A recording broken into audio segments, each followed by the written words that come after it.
ఒక కేసుకే పోయి ఎవరు కాలు మొక్కడానికి పోయినారు ఢిల్లీకి. ఇప్పుడు 25 సార్లు పోయిన ప్రతిసారి ఎవరెవరి కాలు మొక్కు వచ్చిర్రు, ఎంతమందిని బతలాడుకొని వచ్చిండ్రు.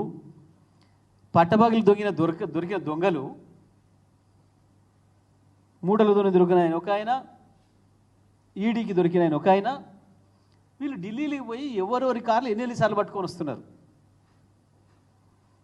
కేటీఆర్ సాఫ్గా మీ మీదనే కాంప్లైంట్ చేయడానికి పోయిండు. చుట్టూ నీ ఇంటెలిజెన్స్ ఉంది. కేటీఆర్ గారు ఎన్ని గంటలకు దిగిండో వాళ్ళ టీం అంతా, ఎన్ని గంటలల్లో ఆ మంత్రి దగ్గరికి పోయిండో, వచ్చి ఎక్కడున్నాడో, మళ్ళీ ప్రెస్ మీట్కి వచ్చిందాక ఎక్కడెక్కడ ఉన్నాడో అన్ని మీ ఇంటెలిజెన్స్ ఉంది చుట్టూ. ఏడి పోయిండో చెప్పాలి, నువ్వు ఎవరు కాలు మొక్కిండో నువ్వు చెప్పు. కానీ నువ్వు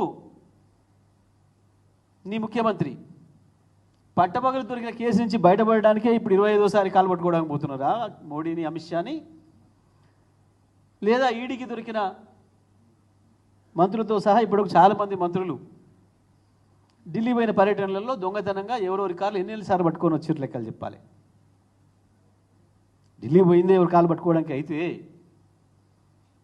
బహుశా దేశ చరిత్రలో ఒక ఏడాది కాలంలో 25 సార్లు ఢిల్లీ కాలు పట్టుకోవడానికి పోయిన ఏకైక ముఖ్యమంత్రి వీరే. అక్కడ రెండు ఉంటాయి నాకు పాపం.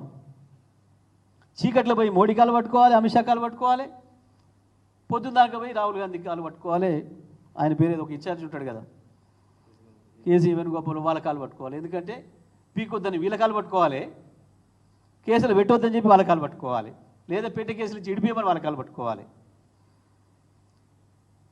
ముఖ్యమంత్రి అయిన మంత్రివర్గం అయిన కానించి ప్రతిరోజు ఇదే పని వీళ్ళకి. వారానికి ఒక్కసారి పోయి వీని కాలు పట్ట వాని కాలు పట్ట. మేము ఒక్కరోజు పోయినాం, చెప్పిపోయినాం, బాజాప్తగా పోయినాం. మేం రేవంత్ రెడ్డి బండారని కాదు, బీజేపీ బండారాన్ని కూడా బయటపెట్టడానికే పోయినాం. ఇద్దరు మిలాఖత్ ఈ రాష్ట్ర ప్రజలకు చేస్తున్న ద్రోహాన్ని బయట ఎండగట్టడం కొరికే పోయినాం. ఆ మంత్రి ఏదో చేస్తాడని మాకేం లేవు, కానీ ప్రజల ముందట వీళ్ళని ఎండగట్టాలి, వీళ్ళ దోస్తేని ఎండగట్టాలి.